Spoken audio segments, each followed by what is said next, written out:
Bonjour à tous, ravi de vous retrouver pour ce Morning Echo du vendredi 28 février 2020. Et bien la photo du jour, c'est la Citroën qui lance donc la mini voiture électrique sans permis AMI. Alors elle sera disponible soit à la location, soit bien entendu à l'achat à moins de 7 000 €. Alors cette petite voiture pourra être conduite sans permis à partir de 14 ans et sera même disponible donc à la Fnac. Tout ceci dans un contexte où la déroute sur les marchés financiers continue. Plus de 4% de baisse sur le S&P, moins 3% donc en Europe en moyenne, et ça continue ce matin en Asie.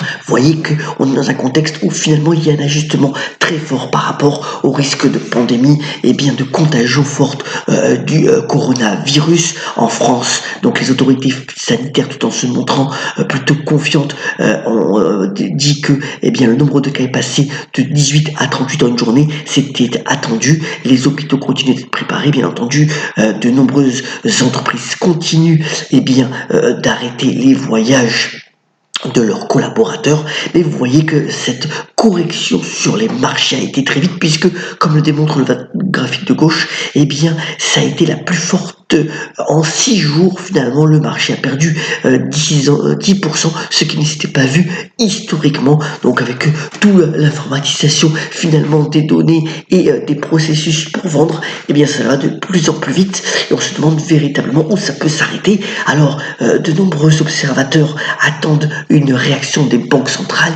Hier, Madame Lagarde, donc la présidente de la Banque centrale européenne, a dit que ce n'était pas encore le moment d'agir. Les yeux sont rivés sur la Banque centrale américaine pour une éventuelle indication, sachant que son prochain comité ne se tiendra que le 18 mars. Les marchés ont le temps encore de s'ajuster dans les prochains jours. Tout ceci dans un contexte aussi où vous voyez le pétrole, lui aussi est en forte baisse. Rien que depuis le début de l'année, c'est plus de 20% depuis un an aussi. Et les investisseurs recherchent la qualité, puisque sur le point de vue des taux d'intérêt et donc de la dette, vous voyez que les taux allemands continuent de baisser, alors que les taux italiens et espagnols sont un peu plus forts. Donc c'est vraiment la recherche de la qualité, la fuite donc des investisseurs sur tout ce qui est risqué pour le moment, qui continue de sévir. Sachant que aussi le nombre de cas quand même commence à baisser donc en Chine, et que notamment par exemple Starbucks a déclaré hier soir avoir ouvert de nouveau 85% de ses points de vente en Chine. Alors, autre point aussi, dans ce contexte-là, c'est Boris Johnson qui montre les muscles. Alors, les négociations sur l'après-Brexit avec l'Union européenne doivent commencer à partir de la semaine prochaine.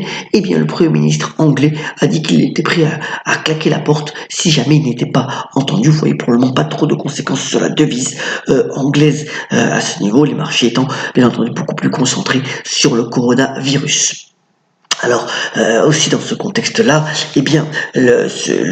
après Brexit, coronavirus, la Bank of America a baissé ses prévisions de croissance mondiale. Ce serait les plus faibles sur une décennie, donc à 2,8%, puisque le volume des échanges a largement ralenti. Petit point en France retour, puisque à partir de lundi, le paquet de cigarettes va être à 10 €, c'est la cible moyenne. C'est le gouvernement qui avait promis d'arriver à ce niveau-là. Voilà, donc la cigarette devient un bien de luxe. Et vous voyez que le recul des ventes de tabac, certes, on est en constante diminution, mais on sait très bien aussi que les amateurs de tabac achètent leurs cigarettes hors des frontières ou via des réseaux parallèles. Venons-en bref, car le business continue malgré ce coronavirus. Au niveau des transactions, c'est fait normalement. Donc Thyssen, on en avait parlé, va vendre sa division ascenseur pour 19 milliards de dollars. Alors finalement, c'est un des fonds de capital investissement, sachant que Kone aussi fabricant d'ascenseurs était sur les rangs, mais il a perdu la bataille. Et puis dans le contexte de la santé, c'est Gilead qui pourrait mettre la main sur 47. 47, c'est un petit groupe pharmaceutique qui pèse 2 milliards de dollars pour le moment, qui est concentré sur le traitement de certains cancers et surtout le traitement des tumeurs. Voilà une acquisition qui pourrait être annoncée dans les prochains jours. On aura aussi aujourd'hui les résultats. Alors, c'est intéressant. Le résultat de International Consolidated Group, c'est essentiellement donc les compagnies Iberia et British Airways. Vous voyez que là, je vous ai mis bien la courbe de à la fois cette compagnie plus Air France et EasyJet. Ça a été quand même assez fortement donc endommagé au niveau boursier, moins 20%. On verra ce que dit donc IAG tout à l'heure au niveau des perspectives donc sur le transport aérien, assez intéressant à suivre. Et puis Veolia, une de nos pépites quand même dans tout ce qui est traitement donc des déchets et environnement, qui a quand même beaucoup monté, qui s'est beaucoup ajusté ces derniers temps. Bon, elle a baissé un petit peu hier dans le contexte des marchés, mais enfin voilà quand même une belle stratégie pour le groupe français qui devrait être validée encore par la publication de ses résultats. Et puis, puisqu'on y est, hier vous voyez que l'action Carrefour a pratiquement bougé alors que le CAC perdait plus de 3%. Ça commence donc la stratégie qui a été mise en place par Alexandre Bompard, l'ancien président d'ailleurs de Fnac Darty, commence à porter ses fruits, la restructuration, la concentration sur le bio, et puis finalement eh bien Carrefour arrive à faire un résultat net de plus de 1 milliard d'euros de bénéfices, et ça commence véritablement à porter ses fruits. Bravo à monsieur Bompard. Aussi Korian, vous savez que Korian c'est un des groupes importants en France, tout ce qui est maison médicalisée. Alors pour le moment c'est essentiellement des maisons de retraite donc médicalisées, mais il se diversifie dans la santé en reprenant donc des cliniques qui sont spécialisées dans les maladies chroniques. Korian c'est un beau groupe, vous voyez, de plus de 3 milliards de capitalisation, s'il y a 600 bassins de vie à travers donc 6 pays en Europe, et vous voyez que cette stratégie a été quand même plutôt salué par la bourse ces dernières années, et surtout en 2018-2019 par une forte hausse de l'action, et encore qui est ce groupe qui offre des perspectives attrayantes à moyen terme.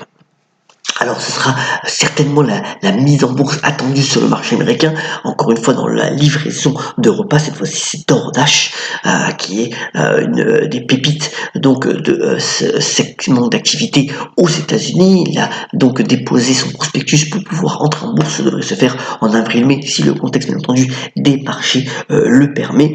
Voilà, c'est un des concurrents de Uber Eats, notamment aux États-Unis, qui est même au-dessus en termes de volume d'affaires donc sur ce créneau, et qui donc va rentrer en bourse pour le printemps prochain. Alors 45e nuit des Césars ce soir, qui sera présidée donc par Sandrine Kiberlin et présidentée par Florence Foresti, dans un contexte où toute la direction finalement des Césars a démissionné il y a 2 semaines. Donc une refonte de cette académie est attendue. Alors on attend beaucoup d'humour de ce duo donc d'actrices et de comiques pour en faire une cérémonie réussie. Bien entendu, il y aura pas mal de polémiques autour du palmarès, mais ça reste toujours attendu cette cérémonie, même si au niveau des audiences, depuis quelques années, il y a quand même moins d'intérêt du public en général. Terminons ce morning call en vous souhaitant une bonne journée, bien sûr, prudence, vigilance, mais confiance, et par la citation de Marcel Pagnol, qui a notamment dit « Le plus grand mérite d'une poésie, c'est d'être bien placé dans une conversation ». Très bonne journée, et on se retrouve la semaine prochaine pour de nouveaux morning call. Très bonne journée à toutes et à tous.